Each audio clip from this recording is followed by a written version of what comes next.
Boa noite, irmãos.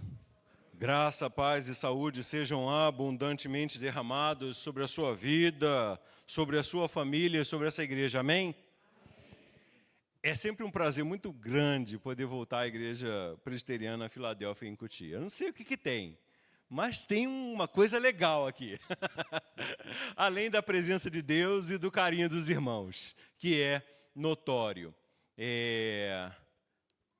Nesses dias difíceis que nós estamos vivendo, dias de transformação da fé genuína numa religiosidade mecânica, morta e vazia.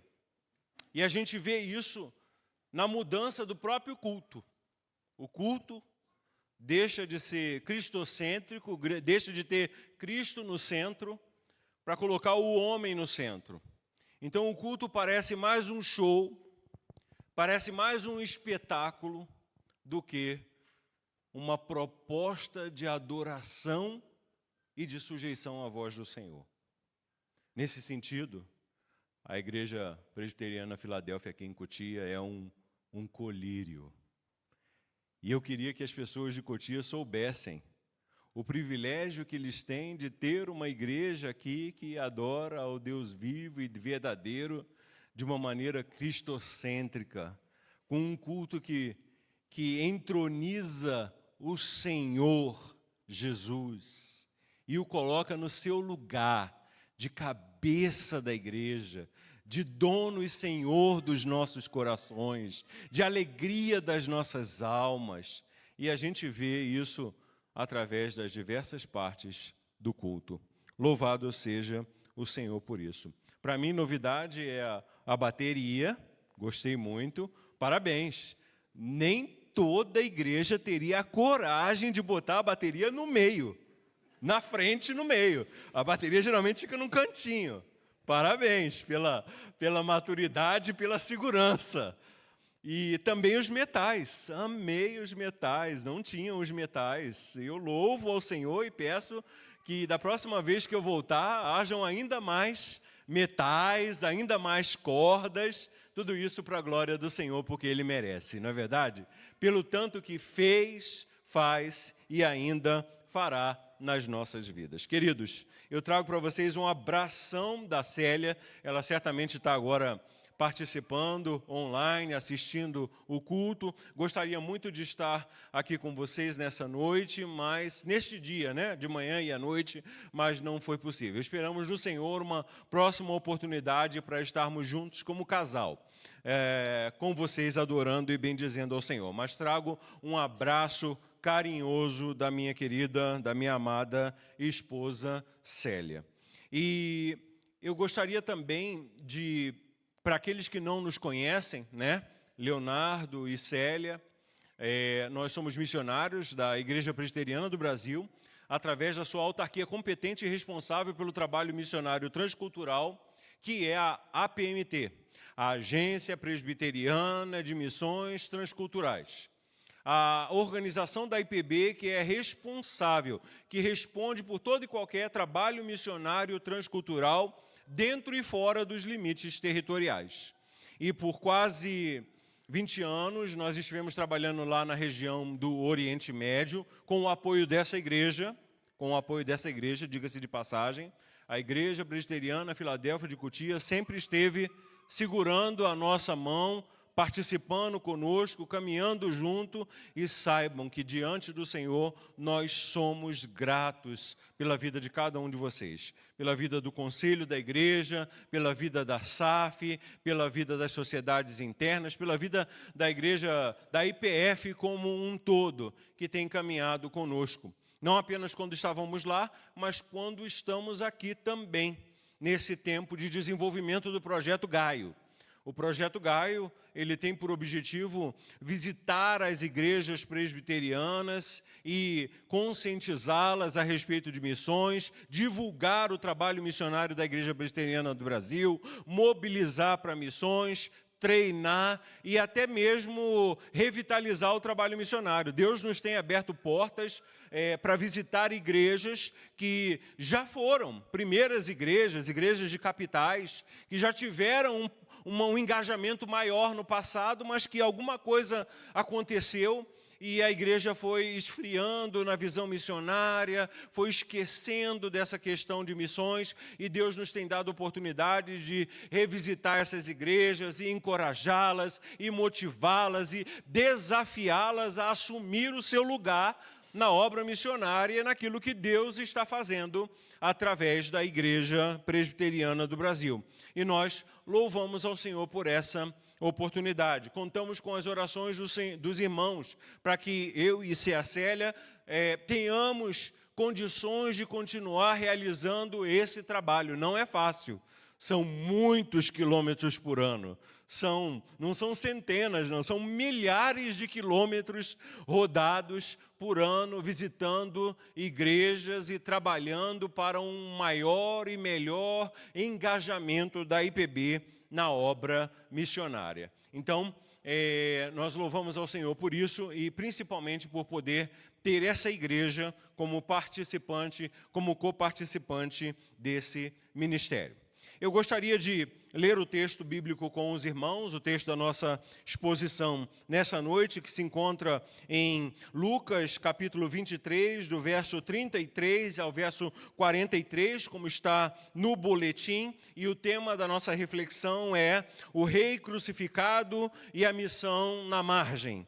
O Rei crucificado e a missão na margem. O nosso desafio hoje é relacionar esses dois temas. O senhorio de Cristo sobre a missão e, consequentemente, a missão nas margens da sociedade, através de uma leitura saudável, uma leitura reverente, responsável, uma leitura reformada das Sagradas Escrituras, especialmente nesse texto magnífico que é o texto de Lucas, capítulo 23, do verso 33 até o verso 43. O verso 33 começa dizendo: quando chegaram ao lugar chamado Calvário, ali o crucificaram, bem como aos malfeitores, um à direita e outro à esquerda. Contudo, Jesus dizia: Pai, perdoa-os, porque não sabem o que fazem. Então, repartindo as vestes dele, lançaram sortes. O povo estava ali e a tudo observava.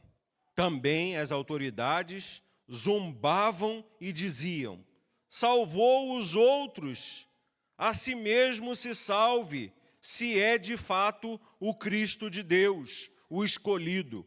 Igualmente os soldados o escarneciam e, aproximando-se, trouxeram-lhe vinagre, dizendo: se és tu, o rei dos judeus, salva-te a ti mesmo.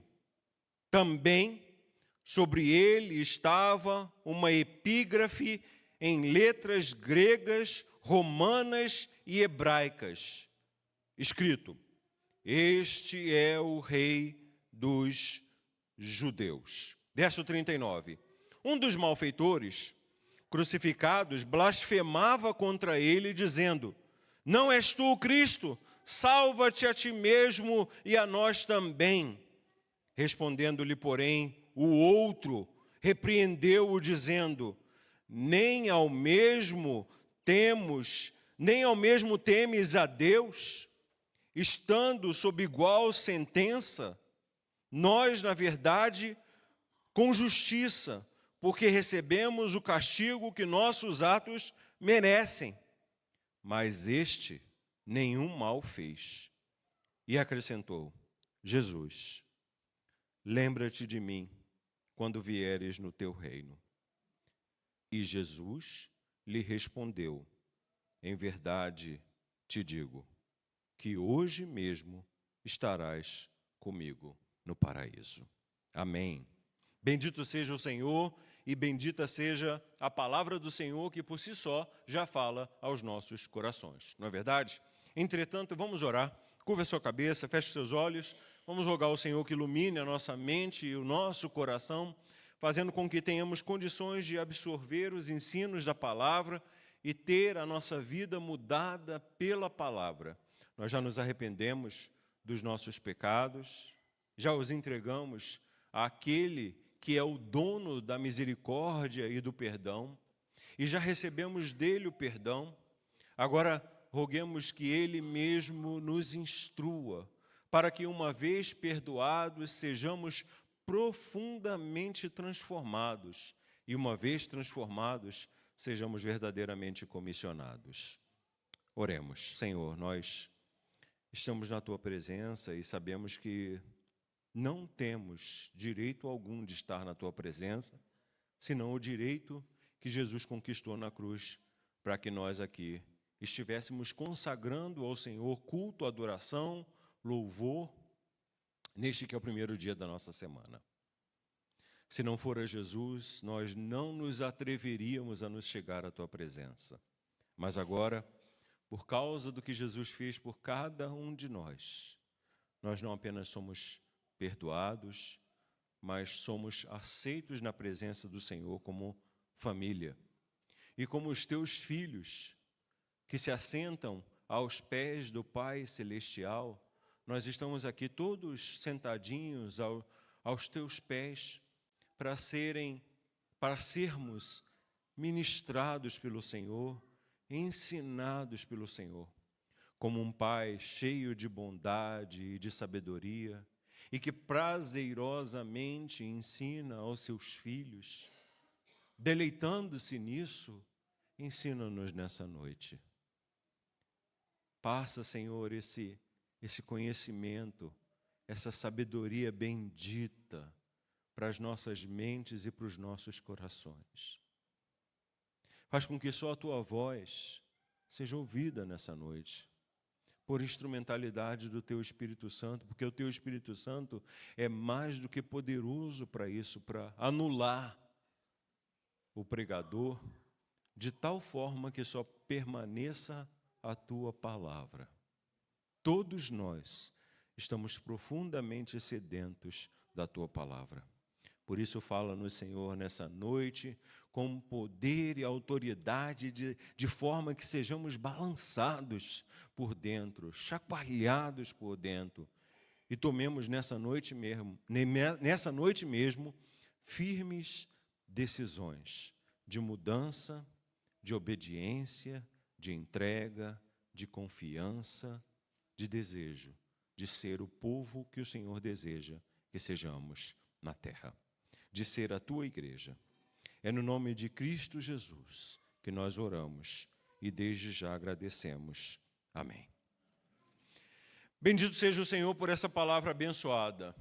Se tem um texto poderoso, é essa obra de Lucas. Lembrem-se, Lucas é o não-judeu, o médico historiador que, sob o poder do Espírito Santo, se senta para registrar aquilo que era importantíssimo ser registrado de uma maneira espetacular, porque nós temos aqui um documento.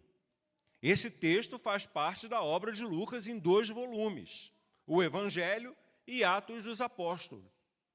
E Lucas era meticuloso, como historiador que era, na coleta das informações, no processamento das informações. Ele fez questão de colocar aquilo que não havia sido mencionado na fonte Q, a fonte Kelly, a fonte oral, a fonte Q, a fonte Kelly, a fonte oral era o evangelho passado de boca a boca, a tradição oral, o evangelho contado, um para o outro, antes mesmo que ele fosse escrito. Essa foi a primeira versão do evangelho.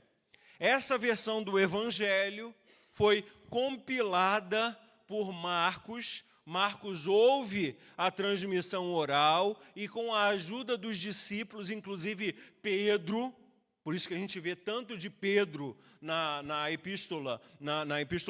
no Evangelho de Marcos, ele vai lá e compila o primeiro Evangelho, que é o Evangelho de Marcos.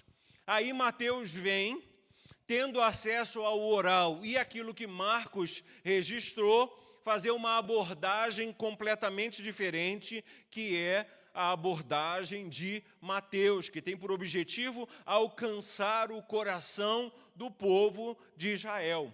E aí vem Lucas, tendo acesso a todos esses documentos, a todas essas verdades que estavam sendo registradas, e ele mesmo, pelo poder do Espírito Santo, faz o seu próprio registro, um registro acurado e um registro poderoso para a nossa edificação nessa noite. E eu gostaria de chamar a sua atenção para certas ideias que, se devidamente compreendidas, elas vão causar uma revolução na nossa vida.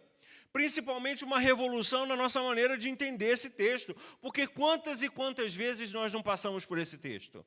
E a gente pensa assim, mas é sobre a crucificação de Jesus, eu já estou cansado de saber. Eu até vi o filme lá da Paixão, um dos filmes mais fortes, né? Mais duros que a gente tem, né? O filme da Paixão, e tem muita gente que nem gosta de ver, porque ele é muito forte, é muito violento, e por mais que aquele filme seja forte, eu também acredito que ele é muito forte, ele ainda não se aproxima daquilo que Jesus realmente passou. Na sua paixão, no seu sofrimento, na sua entrega, na sua crucificação, o texto simplesmente não é capaz de transmitir a grandeza daquele momento, a profundidade daquele momento e as implicações daquele momento. Só o Espírito Santo, trazendo o sentido original e aplicando ao nosso coração, é que pode fazer essa interpretação correta. Então, nenhum filme, na verdade, por melhor que seja, vai substituir a leitura das Sagradas Escrituras e o estudo das Sagradas Escrituras. E em Lucas, nós temos aqui a cruz. O centro desta passagem é a cruz. E pasmem, olha que coisa incrível, paradoxalmente, a cruz, justamente a cruz, é o trono do rei. Até então, ninguém podia pensar na possibilidade de uma cruz se tornar um trono. Pois o Deus encarnado, por mim e por você, por gente que não merece tão grande amor, tão grande graça, tão grande misericórdia, aceitou ser entronizado na cruz, de uma maneira tão rude, tão cruel. Como se não fosse o suficiente, ainda estava lá, diz o texto, este é o rei dos judeus. E parece que não, mas essa frase tem muito a ver com a nossa fé. Porque ela expõe um reino que se revela justamente na fraqueza e não na força política. Jesus reina a partir da cruz e ele envia a sua igreja a servi-lo no mundo, precisamente em lugares onde o mundo só enxerga condenação, descarte e morte. Jesus foi entronizado na Gólgota, um lugar de maldição, um lugar de rejeição, um lugar de descarte, um lugar de marginalidade. Foi lá que Deus estabeleceu o seu trono. E isso, para o nosso entendimento da obra missionária, é muitíssimo importante. Porque se Jesus estabelece o seu trono na marginalidade, na rejeição, aonde você acha que deve a igreja trabalhar? A igreja é chamada a trabalhar aonde o reino de Deus se manifesta, entre os fracos, entre os abandonados, entre os rejeitados, entre os descartados, entre os condenados por esse mundo. Vamos ao texto. No verso 33 e 34, nós percebemos de uma maneira espetacular que a Gólgota, o Calvário, ele é ao mesmo tempo o cenário e o campo missionário. Esse lugar, Gólgota, vem da expressão lugar de caveira, ou lugar que tem a forma da caveira, porque aquele monte aonde eles crucificavam Jesus, quando visto de longe, ele parecia uma caveira. Por isso, o nome daquele lugar é Gólgota, ou seja, um espaço claramente designado para morte, um espaço claramente destinado para violência, um espaço de vergonha pública e de humilhação. Agora olhem que coisa fantástica, olhe o poder de Deus, ao pegar esse espaço de morte, de vergonha, de violência, de humilhação e transformá-lo num altar de intercessão. Olha o poder dessa imagem, porque o texto que nós lemos, encontramos Jesus neste lugar, fazendo deste Monte da Caveira um altar de intercessão pelos homens.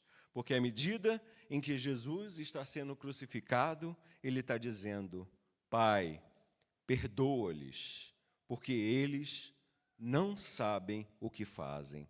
A palavra usada em grego aqui é sozo. Sozo não é um perdão qualquer. Quando Jesus diz, Pai, perdoa-lhes, Pai, sozo, Jesus está dizendo, Pai, eu quero que eles sejam salvos. O desejo da minha alma é que essa ignorância que os fazem fazer isso,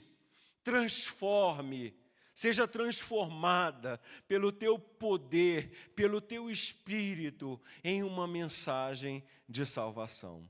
O momento mais duro, mais triste, mais cruel da história da humanidade é também o momento mais maravilhoso de todos, uma das mais belas orações pelo homem. E quando Jesus faz essa oração, ele não estava pensando só naquele povo, ele também estava pensando em mim e em você. Ele estava pensando na nossa vida, ele estava pensando na nossa condição. Então, quando Jesus diz, Pai, salva-os, ele podia estar preocupado em salvar a si mesmo, conforme eles estavam propondo que ele fizesse. Mas ele abre mão do seu interesse pessoal para colocar-te, para colocar-me, para colocar-nos como prioridade. Esse mesmo Jesus, que na quinta-feira anterior foi encontrado suando como que gotas de sangue e dizendo para o Pai, naquele Getsêmani, passa de mim esse cálice. Em outras palavras, eu não quero fazer. Talvez aquele pessoal da Igreja Presbiteriana Filadélfia, eles nunca entendam a real dimensão desse sacrifício. Por mais que nos revelemos a eles, talvez eles não sejam capazes de entender a grandeza, a profundidade dessa obra. Eu não quero. Mas imediatamente ele diz, todavia, seja feita a tua vontade. Isso é obediência. É o mesmo tipo de obediência que Jesus deseja ver na minha vida, deseja ver na sua vida, deseja ver como marca da nossa caminhada. Uma capacidade tamanha de abrir mão da nossa própria vontade para fazer a vontade de Deus. Jesus não se salva a si mesmo para poder salvar os outros, gente que não merecia, gente como eu, gente como você, gente como nós. E aqui nós temos logo nesse verso, nesses primeiros dois versos, o 33 e o 34, uma aplicação missional poderosa para as nossas vidas, que é a igreja é chamada hoje a ir às Gólgotas desse mundo contemporâneo, às prisões, às periferias, às margens, aos campos de refugiados, às dependências químicas, para resgatar a vida daqueles a quem o Senhor quer salvar. Não seremos a igreja que Deus deseja que sejamos se estivermos nas quatro paredes dos nossos templos. Missão só pode acontecer no mundo, a partir da nossa disposição de ir até aqueles que estão marginalizados, abandonados, rejeitados pelo mundo. E Deus salva, e Deus transforma. Outro dia eu estava na igreja presbiteriana de Nilópolis, e aí eles marcaram um podcast. E aí tinham vários representantes de organizações missionárias, e eu lá entre eles. E aí havia uma irmã de uma outra denominação, que ela era responsável pelo trabalho missionário daquela denominação. Ela era, na verdade, a coordenadora. Ela coordenava todas as equipes missionárias daquela outra denominação. E todo mundo ficou chocado quando ela disse, até bem pouco tempo, eu estava lá na rua, jogada, largada, abandonada por todos, até que Deus estendeu a mão para mim, através da mão estendida de alguém que saiu da igreja para me levantar.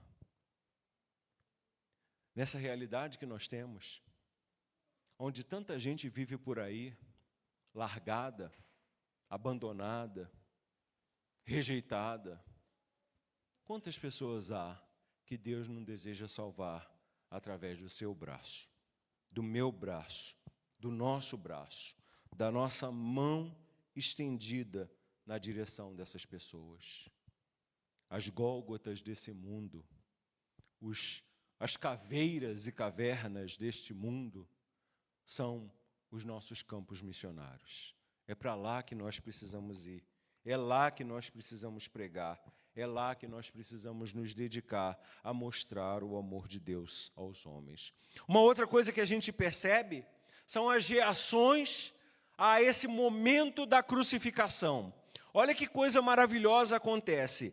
Olha como são distintas estas reações. São 3 reações que nós vemos no verso 35, do verso 35 até o verso 39. Primeira reação, os líderes religiosos, eles zombam de Jesus. Eles escarnecem, eles debocham de Jesus. Eles estão lá para assistir aquele espetáculo. Não obstante, obrigado, meu irmão, não obstante, ao assistir aquele espetáculo, aquele show de horrores, eles ainda escarnecem de Jesus. Eles fazem daquele show de horrores um espetáculo de zombaria. O segundo grupo de pessoas são os soldados, que transformam a dor de Cristo em um espetáculo à parte, ao ponto de jogar a sorte sobre as vestimentas dele. E um terceiro é o criminoso, que repete a lógica do milagre utilitarista. Da mesma maneira que os religiosos disseram, ele repete, salva-te a ti mesmo e salva também a nós. E aí nós temos uma aplicação muito boa para nós. Que tipo de espectadores nós somos? Nós somos aqueles que zombam de Jesus pela desobediência, pela inatividade, pela omissão, pelo não engajamento, pela satisfação com as nossas, a satisfação das nossas necessidades, porque tem muita gente na igreja que pensa dessa maneira. É um pensamento não missional. Sabe como é que é o pensamento não missional? Eu estou salvo, azar do resto. Eu já estou salvo, estou indo para o céu, o meu está garantido, azar do resto. Eu não estou nem aí para aqueles que se perdem. Será que alguém que nasceu de novo tem realmente o direito de pensar dessa maneira? Será que alguém que uma vez experimentou a queda e a redenção pensaria dessa maneira, não tendo misericórdia daqueles que perecem sem Cristo, daqueles que precisam das nossas orações, daqueles que precisam dos nossos esforços missionários, daqueles que precisam do nosso engajamento na proclamação do Evangelho? Escarnecemos de Jesus todas as vezes que transformamos a fé cristã numa religiosidade egoísta, numa religiosidade mecânica, numa religiosidade morta, numa religiosidade vazia. Todas as vezes escarnecemos de Jesus, todas as vezes que nos damos por satisfeitos. Vir à igreja, bater o ponto e está tudo certo. Quando sabemos que Deus quer muito mais de nós.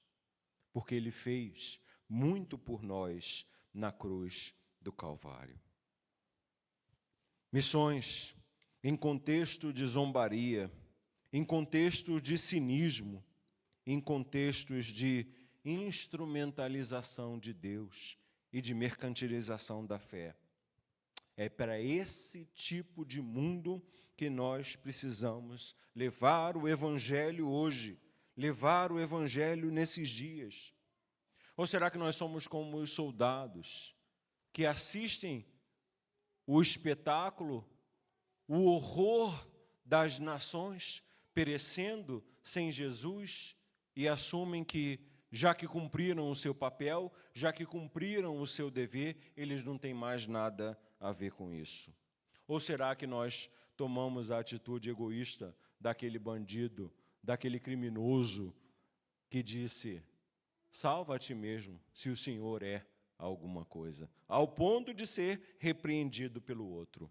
E aí o verso 40 ao 42 vai fazer aparecer um discípulo improvável. Imaginem que dessa situação, da situação da crucificação, fosse aparecer um discípulo de Jesus, ou seja, aquele ladrão que faz uma análise teológica correta. Olha que coisa impressionante. Aquele ladrão, aquela pessoa que não tinha andado com Jesus, não tinha ouvido Jesus, estava vivendo a sua vida de criminalidade, mas alcançado pelo Espírito Santo, reconhece a justiça do juízo e a inocência de Jesus. E ao fazer isso, ele faz uma das orações mais profundas e mais poderosas do Novo Testamento. Ele ora da seguinte maneira: lembra-te de mim quando vieres no teu reino. Ele creu. E ele não só creu, mas ele se apoderou dessa salvação. E ele se apoderou de tal maneira que ele foi capaz de compreender um dos conceitos mais importantes do Novo Testamento. Quando você vai para o curso de teologia, a faculdade de teologia, durante a análise do texto grego do Novo Testamento, nenhum professor pode deixar de ensinar e nenhum aluno pode deixar de aprender uma das ideias mais importantes do Novo Testamento, que é o conceito de Basileia Tuteu. Ou seja, do grego, o reino de Deus, que é, mas ainda não. Está agora, mas já veio. Veio, mas ainda virá. Não é um reino político. Não é um reino econômico. Não é um reino de manipulação. É um reino completamente diferente. É um reino de paz. É um reino de amor. É um reino de justiça. É um reino que torna os homens iguais. E ao torná-los iguais, torna-nos capazes de amar uns aos outros como a nós mesmos. Sabe esse sentimento que a gente tem? Esse carinho, essa preocupação. Hoje de manhã a gente viu isso, né? Vamos orar pela filhinha da irmã que está com gripe, né, lá no hospital, está internada, e a gente se juntou para orar. É aí que está o poder da igreja. É aí que está a manifestação do reino de Deus. Essa capacidade que Deus tem de nos tornar um corpo, o corpo de Cristo. Esse reino de Deus que anuncia, através da sua própria vida, a paz, o amor, a justiça, a igualdade, a mansidão, o domínio próprio e todas as demais manifestações ou gomos do fruto do Espírito, tal como a gente vê Paulo nos ensinar lá no texto de Efésios, quando ele compara as obras da carne aos gomos do fruto do Espírito. Por isso, irmãos, missão precisa acontecer como a escuta das confissões improváveis das pessoas desse mundo. O Espírito Santo já está aí trabalhando no coração das pessoas. A igreja só precisa parar para ouvir e acolher essas pessoas, ao invés de descartá-las. Quanta gente não está por aí afora, desesperado, só esperando um crente que pare para ouvi-los. Um crente que pare para dar-lhes atenção. Um crente que pare para estender a mão, para se incomodar, para participar dos seus problemas, para dividir as suas lutas. E olha como nós precisamos desses crentes hoje. Nunca os homens se mataram tanto quanto nesses dias. Vivemos dias de horror, dias de desespero. As pessoas estão simplesmente desistindo da vida, estão se suicidando.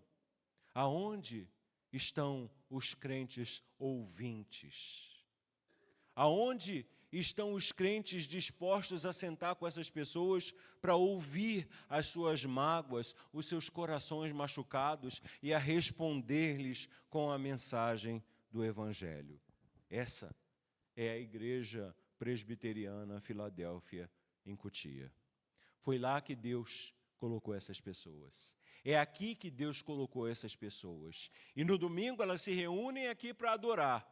Mas quando o culto acaba, elas saem para servir ao Senhor. Por onde quer que essas pessoas que são membros da Igreja Presbiteriana Filadélfia, em Cotia, vão, Deus vai por esse mundo afora, usando-as e transformando a vida das pessoas que Deus tem intencionalmente colocado no caminho de vocês. Você precisa admitir a soberania de Deus de tal forma que você veja que Deus tem intencionalmente colocado pessoas no seu caminho para que elas vejam Cristo na sua vida. Esses que estão à margem, estes que são marginalizados, estes que estão abandonados, estes que estão desesperançados, estes que não têm para onde correr. O único referencial da graça de Deus é você no caminho dessas pessoas. Será que nós temos essa maturidade de parar no início de cada dia de ministério, e dizer assim: Senhor, não apenas me permita viver esse dia, mas abre os meus olhos e os meus ouvidos, dá-me olhos e ouvidos espirituais para que eu veja as oportunidades que o Senhor me tem dado. As oportunidades, como dizíamos hoje de manhã, de ser os discípulos discipuladores que Deus deseja que nós sejamos. Porque foi lá da cruz que saiu o mais improvável de todos os discípulos. E aí nós chegamos ao verso 43. Olha que coisa maravilhosa. A resposta régia, a resposta magna de Jesus e, consequentemente, o lema missional da igreja. Hoje estarás comigo no paraíso. Olha essa sentença. Hoje estarás comigo no paraíso. Hoje, o senso de urgência, o senso necessário de urgência da missão. A missão não é para amanhã, a missão é para hoje, a missão é para agora. Não podemos nos acomodar. Se nos acomodarmos, se nos deixarmos acomodar, seremos uma igreja silente, seremos uma igreja desobediente, seremos uma igreja irresponsável, porque não entende a sua responsabilidade no mundo. Hoje, esse senso de urgência para a missão é o aqui e agora. Não podemos deixar para amanhã aqueles que podem ser alcançados com o Evangelho hoje. Não podemos deixar para amanhã aqueles que precisam ser alcançados pelo Evangelho hoje. Foi por isso que Jesus disse: hoje estarás comigo. Hoje tu terás comunhão comigo, comunhão. O que eu e você temos a oferecer aos homens? Comunhão, comunhão com Cristo, uma comunhão reveladora do amor de Deus, uma comunhão transformadora, uma comunhão que dá vida nova, uma comunhão que dá uma nova perspectiva de vida. As pessoas estão por aí desesperadas, procurando comunhão. É por isso que elas têm comunhão em prostituição. Isso é carência. É por isso que elas têm comunhão com as drogas. Elas tentam, né? Uma pseudo-comunhão, é uma falsa comunhão, né? É buscar ajuda na prostituição, é buscar ajuda nas drogas, é buscar ajuda na desonestidade, e em todos os recursos que o mundo oferece. Mas tudo isso reflete a necessidade do coração humano de ter comunhão. Essa comunhão que eu e você temos precisa ser passada à frente. Precisa ser dividida. A água parada apodrece, mas a água que jorra continua a fluir. Uma fonte, ela está sempre jorrando. Ela não acumula, ela dá continuidade. Nós somos chamados a não ser poças de água parada criando mosquito. Somos chamados a ser canais por onde de Cristo jorra a água da vida. Cristo é a fonte e nós somos esses canais por onde essa água viva jorra e mata a sede das pessoas que Deus tem intencionalmente colocado ao nosso redor. Isso, irmãos, é missão. Isso, irmãos, é missões. E nós precisamos abrir os nossos olhos para essas realidades espirituais.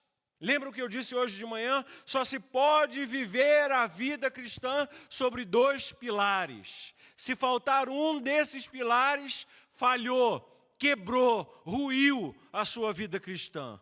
Comunhão e missão. Comunhão e missão. Comunhão no sentido vertical, nossa para com Deus, e comunhão no sentido horizontal, nossa para com o nosso próximo. Mas Jesus continua, ele diz: hoje, enfatizando a urgência, estarás comigo, enfatizando a comunhão, e ele diz, no paraíso. E aí Jesus estabelece o horizonte escatológico necessário, Jesus estabelece o fundamento da nossa esperança. O fim não é aqui, há um paraíso, há uma vida eterna, há uma nova vida em Cristo Jesus. E hoje de manhã nós falávamos sobre isso. Não podemos perder de perspectiva a parúzia, a ideia da volta iminente de Cristo, a ideia de que Jesus vai voltar. Uma das piores coisas e um dos maiores perigos para a igreja, sabe o que é? É que ela perca de perspectiva a volta de Cristo e ela comece a achar que a vida é aqui. Sabe por quê? Porque quando isso acontece, quando a igreja começa a achar que a vida é aqui, ela começa a se aninhar, ela começa a ficar cada vez mais aninhada, aconchegada, aconchegante, procurando o seu próprio bem-estar. Ela começa a engordar, ela começa a perder de perspectiva a necessidade de caminhar por esse mundo proclamando o Evangelho. E quando eu falo engordar, ela começa a valorizar as riquezas desse mundo, ela começa a valorizar os padrões desse mundo, ela começa a gostar, a ter os seus olhinhos brilhando para as ilusões desse mundo, quando Cristo nos desafia, o Evangelho nos desafia a vivermos como peregrinos nesta terra. É pensando na presença de Cristo aqui e agora, mas na nossa continuidade com Cristo, tão logo seja possível. Irmãos, nenhum de nós está rejuvenescendo. Nós estamos nos aproximando do fim, cada um de nós, cada um no seu tempo, cada um no seu próprio ritmo.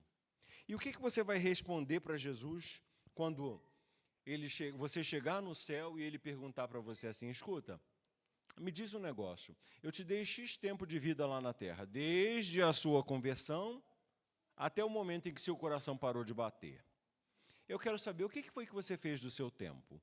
E eu acredito num Jesus bem-humorado que vai dar uma risadinha e vai dizer assim: não que eu não saiba, eu sou Deus. Mas eu quero ouvir de você. O que você vai dizer? Sabendo que para Deus você não pode mentir. Sabendo que Ele você não pode enganar. Que tipo de relatório você vai dar da sua vida? Como você viveu? Se hoje fosse o dia desse encontro, vamos fazer esse exercício. Se hoje fosse o dia deste encontro, o que você diria a Jesus que você fez da sua vida? Essa é a questão que você precisa responder. Hoje mesmo estarás comigo no paraíso. Então a missão não é só preparar as almas para o futuro. Missões é introduzir as pessoas já agora à comunhão de Cristo Jesus. Por isso, irmãos, eu quero terminar com essa reflexão. A igreja, ela é enviada para reconhecer, ela é enviada ao mundo para reconhecer a realeza de Cristo naqueles lugares do mundo, aonde o mundo só vê fraqueza, aonde o mundo só vê fracasso, aonde o mundo só vê desprezo. É lá que estão as pessoas a quem Deus quer transformar. Assim como Ele fez com a minha vida e com a sua vida. Porque se fôssemos fazer um outro exercício agora, e tirasse Jesus da minha vida, tirasse Jesus da sua vida, agora, o que sobraria? Que tipo de ser humano sobraria? Eu posso garantir por mim mesmo, uma pessoa nada boa. Amargo, cruel, violento, sabe lá Deus que tipo de monstruosidade. O que há de belo, bom e bonito em mim é tudo resultado da presença de Cristo na minha vida. E eu tenho certeza que assim o é na sua vida, assim o é na vida de cada um de nós.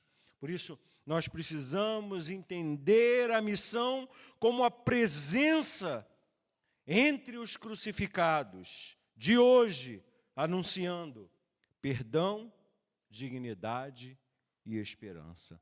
É só isso que as pessoas precisam ouvir. São só essas 3 palavras que precisam sair nessa noite, na sua boca, nos seus lábios. Perdão, dignidade e esperança. A capacidade de abrir a sua boquinha e dizer: Cristo pode te perdoar. Você tem valor. Cristo quer te dar dignidade. Você tem valor para Deus. Cristo quer te dar uma nova esperança. Você não faz ideia do valor que você tem para Deus. Cristo morreu por você na cruz do pecado. Parece rudimentar, mas quando a gente vive esses valores, quando a gente vive esses princípios, o que acontece é uma revolução na nossa vida, marcada por 3 conceitos: evangelização, discipulado e, consequentemente, missão. É tudo o que Jesus quer de você: evangelização, discipulado e missão. Porque, afinal de contas, é para isso que você está aqui. Só existe uma razão para a qual nós estamos aqui: é para a proclamação do Evangelho. Não existe outra razão. Não existe outro motivo. Não há no coração de Deus uma outra motivação. E deixa eu falar isso de uma maneira assim bem marcante, porque é importante e eu preciso que vocês entendam. Deus não tem para nós uma agenda econômica. Deus não tem para nós uma agenda social. Deus não tem para nós uma agenda política. Deus só tem uma agenda para nós. É a agenda missionária. É a agenda da missão. É a agenda da proclamação do Evangelho. Então, não deixa o diabo te enganar. Não deixa o diabo te convencer dessas outras agendas. Elas são mundanas, elas são carnais, elas são demoníacas. Faça aquilo para o qual Deus te chamou para fazer, que é proclamar o Evangelho, a partir da sua própria vida, a partir da sua experiência de fé. E o dia em que você viver isso da maneira mais profunda possível, você vai sentir um profundo gozo espiritual e uma profunda satisfação, como se você estivesse esperando todo esse tempo para perceber, é para isso que a minha vida serve, é para esse propósito. Agora eu entendo, é isso, essa é a razão da minha vida. Eu não sei como eu não pude entender isso até agora, mas agora eu não quero deixar de viver esse estilo de vida, o estilo de vida missional, até que o Senhor finalmente venha me buscar para a glória dele. Amém? Vamos orar? Senhor, nós te agradecemos pela tua palavra, abençoada, abençoadora e sempre desafiadora. Obrigado por esse momento na cruz, que tem tanto a nos ensinar. Obrigado pelo Senhor ter estado na cruz, por nós, por cada um de nós. Obrigado pelas tuas palavras de amor, de carinho, de graça e de misericórdia, antes da cruz, durante a crucificação e depois da cruz. Se tem algo que nós precisamos urgentemente resgatar, é esse nosso senso de valor, o quanto nós valemos para o Senhor, porque quantas vezes o Senhor já disse que nos ama. Quantas vezes ao longo da nossa jornada o Senhor nos tem dito que o Senhor nos ama e que nós somos importantes para o Senhor. No entanto, nós encontramos nessa vida tantas distrações. São tantas as distrações, Senhor. E são tantas as agendas desse mundo que a gente fica confuso e acaba sendo levado pelas agendas desse mundo. Entendemos o que o Senhor nos disse nessa noite. Faz-nos viver no centro da tua vontade. Faz com que, Senhor, a igreja presbiteriana Filadélfia, em Cotia, seja a reunião de um povo que insiste em viver no centro da tua vontade. Um povo que insiste na obediência. Um povo que insiste em ser uma igreja missional, missionária. Um povo que insiste em glorificar o teu nome, à medida em que caminha por esse mundo, nas margens, entre os marginalizados por essa sociedade, tocando, abraçando, acolhendo, amando, trazendo, restaurando para a glória do Senhor. Faz-nos entender isso, porque um dia o Senhor fez isso conosco. Faz-nos ser instrumentos agora na vida de outros, ó Pai. Nós te louvamos, te agradecemos e te bendizemos e colocamos a nossa vida nas tuas mãos, rogando que o Senhor faça com que essa tua palavra fique gravada nos nossos corações e que os dizeres que a gente geralmente encontra na porta da igreja se tornem um moto de vida. Em várias igrejas que a gente entra, a gente encontra a frase: na escada da igreja: entrai para adorar e sair para servir. Que a nossa vida seja marcada por esse moto, por esse lema: entrar para adorar e sair para servir ao Senhor nesse mundo. Que essa seja a nossa maior alegria, que essa seja a nossa maior satisfação, que essa seja a definição da nossa identidade em Cristo Jesus. Como disse o apóstolo Paulo, sermos servos, servos voluntários do Senhor, buscando os teus interesses. E o teu interesse é justamente no homem caído, no homem afastado, no homem marginalizado, no ser humano prostituído, no ser humano envolto em idolatria, em escravidão espiritual, servos de Mamon, adoradores de Belial, amantes da mentira, perseguidores da corrupção. Faz-nos viver os valores do reino de tal maneira que as pessoas desse mundo vejam que há uma forma diferente de se viver. É a vida no reino de Deus, a vida no centro da vontade do Senhor para as nossas vidas. Essa é a nossa sincera oração, em nome de Jesus. Amém. Irmãos, que o Senhor lhes abençoe de maneira rica e abundante.